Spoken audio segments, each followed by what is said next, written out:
The day your paycheck lands, your bank is already moving faster than you are. Not your landlord, not your grocery store, your bank.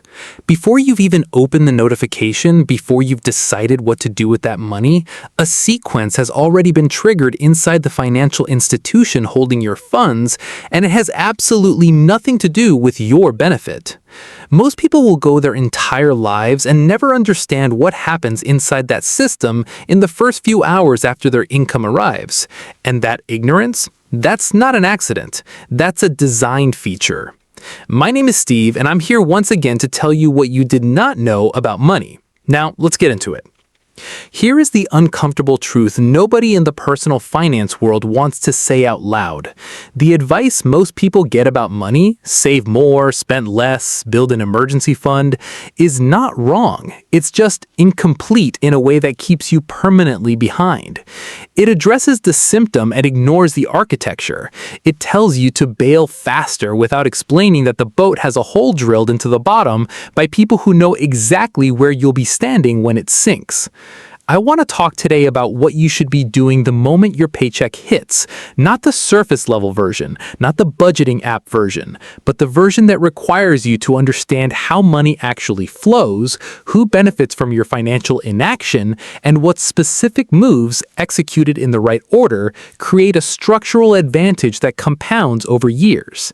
There's something I'm going to show you near the end of this that most financial creators will never mention because it implicates the very platforms and institutions that sponsor their channels.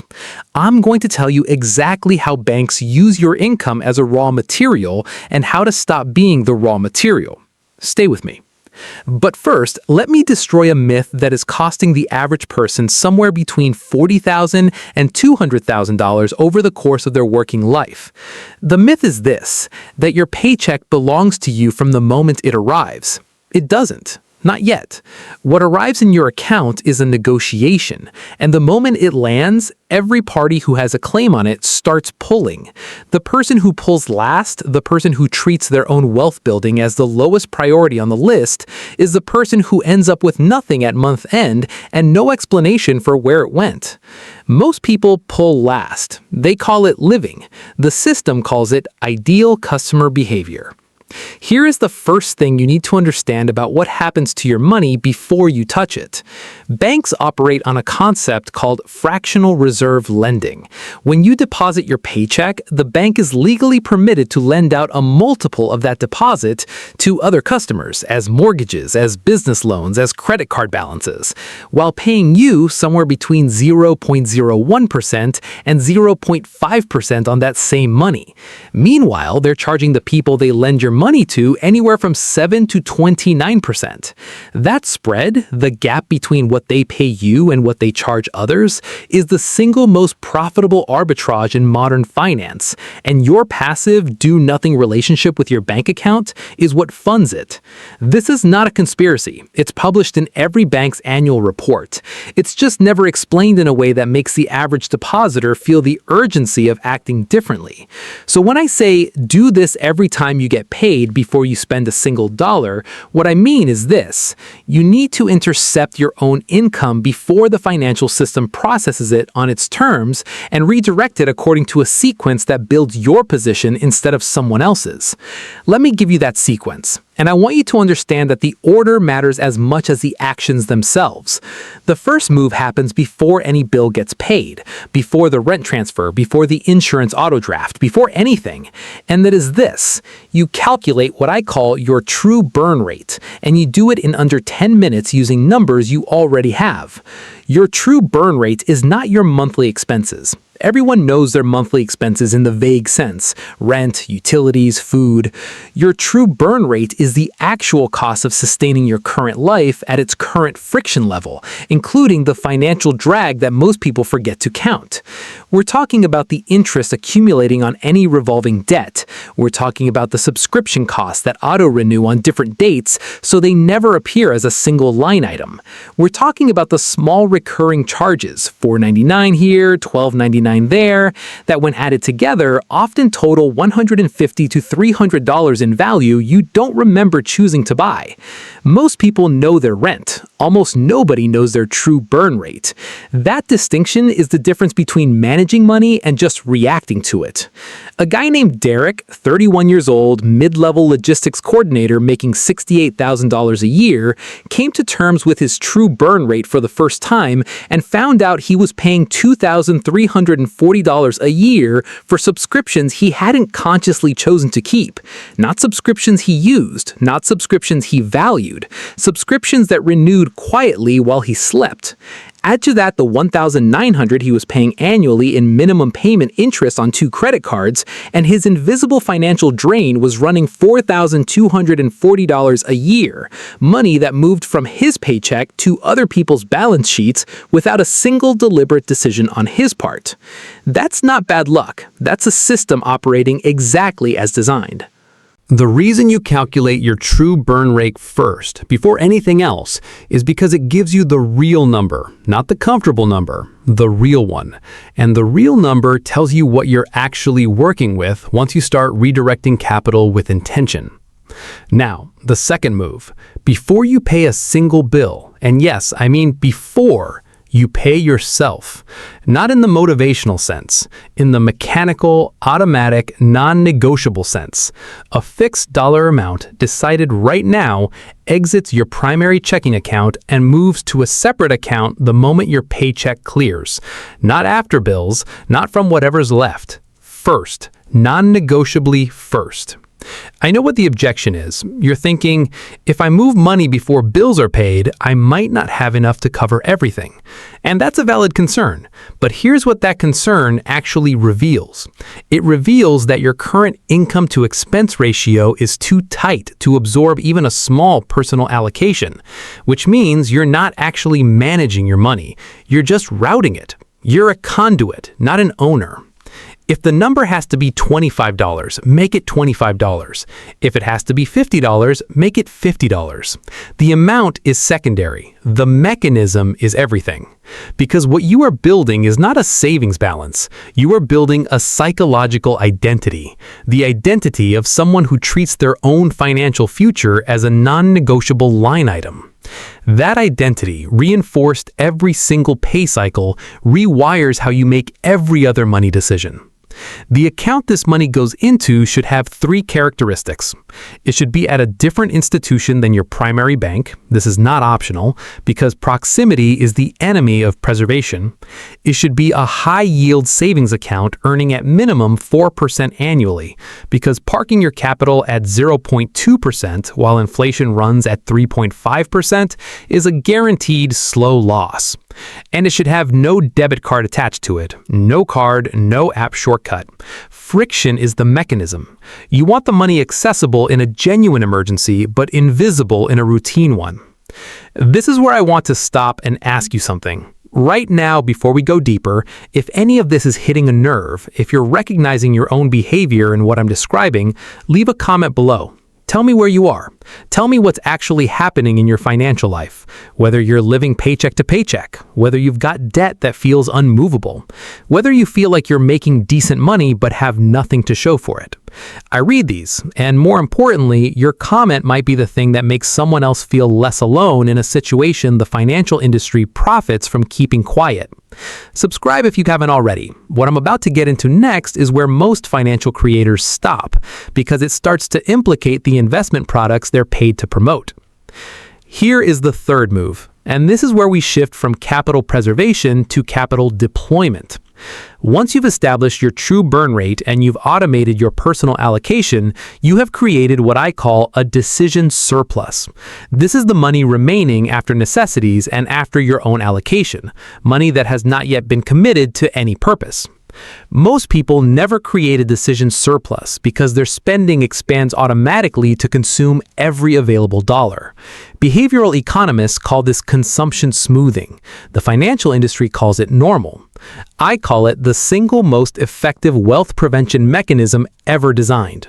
Your decision surplus should be interrogated every pay cycle through 3 questions in this order. First, do I have any debt accumulating interest above 7%? If yes, the most rational use of your surplus, more rational than any investment, including the stock market, is to eliminate that debt aggressively. Here's the math the investment industry doesn't want you to think about too carefully. If your credit card is charging you 22% interest, paying that card down is a guaranteed 22% return on that capital. The S&P 500 has averaged roughly 10% annually over the last century, with massive volatility along the way. A guaranteed 22% return beats a historical average 10% return with zero risk. That's not debatable. Yet the financial media talks about investing constantly and almost never talks about debt elimination as the superior return. That asymmetry exists because your investment activity generates fee revenue.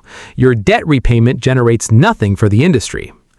Second, do I have a liquid reserve equal to at least 3 months of my true burn rate? Not 3 months of expenses as traditionally defined, but 3 months of the actual full cost number we calculated in step 1. If not, a portion of your decision surplus goes there before it goes anywhere else. This is not an emergency fund in the traditional sense. This is a negotiating position. When you have 3 months of liquid reserves, you can negotiate your salary from a position of strength because you can afford to walk away from an offer. You can handle a car repair without taking on new debt. You can weather a 30-day gap in income without the kind of panic that leads to catastrophically bad financial decisions.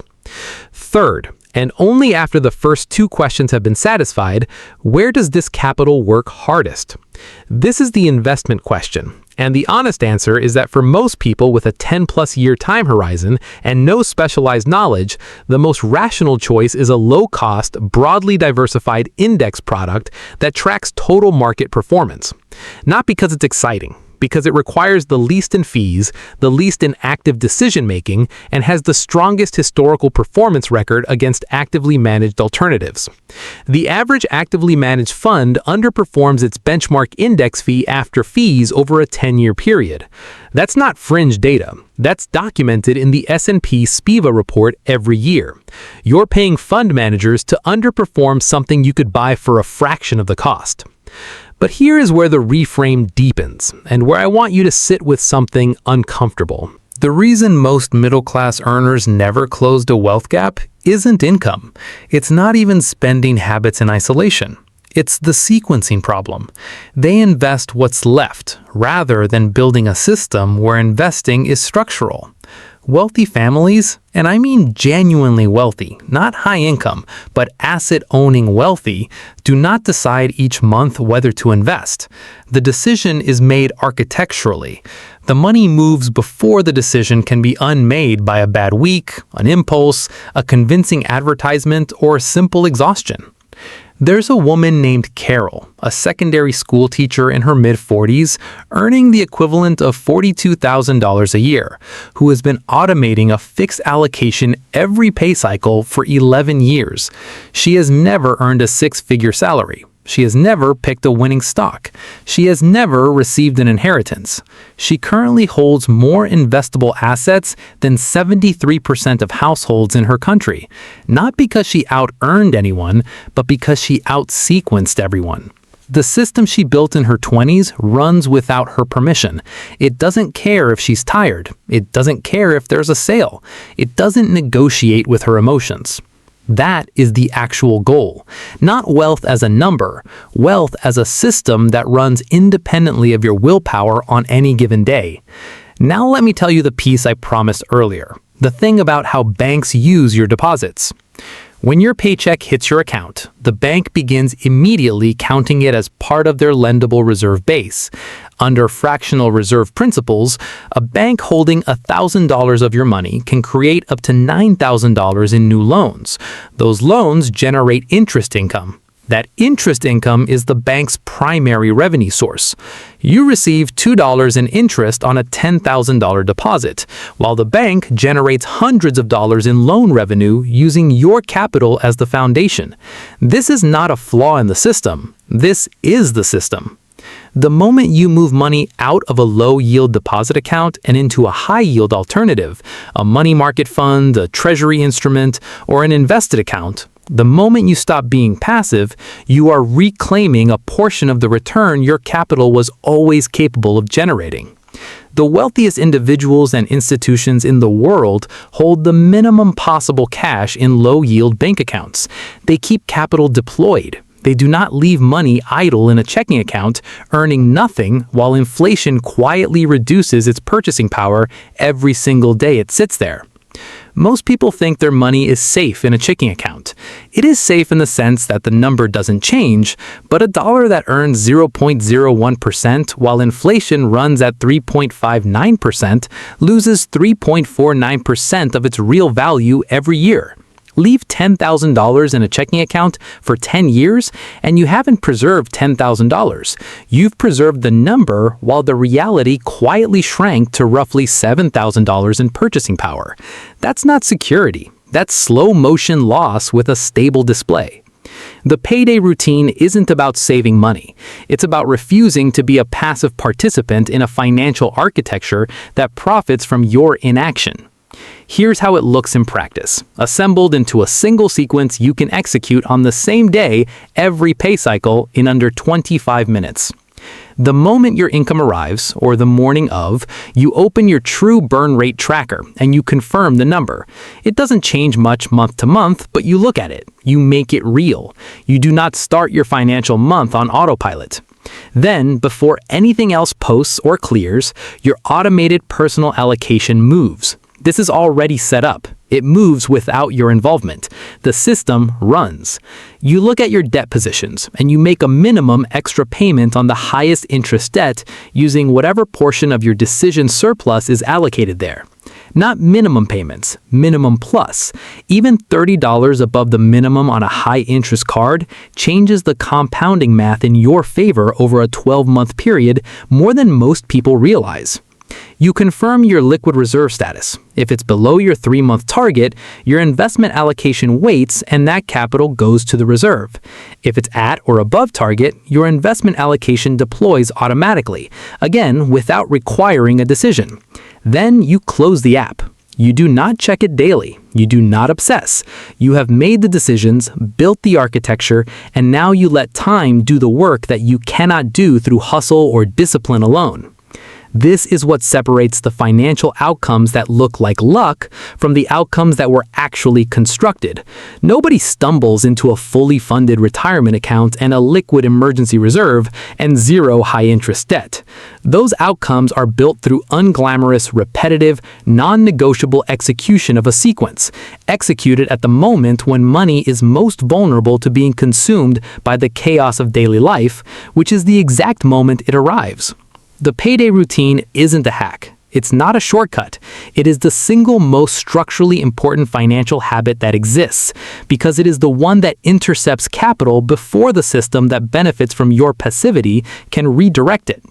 Most people don't do this because they lack discipline, but because nobody explained that the sequence was the strategy. Now you know the sequence. The only question is whether you execute it this pay cycle or whether you wait for a better month that statistically will not feel better than this one. Your future financial position is being constructed right now by you or by the institutions that hold your money. One of you is actively building. Make sure it's you.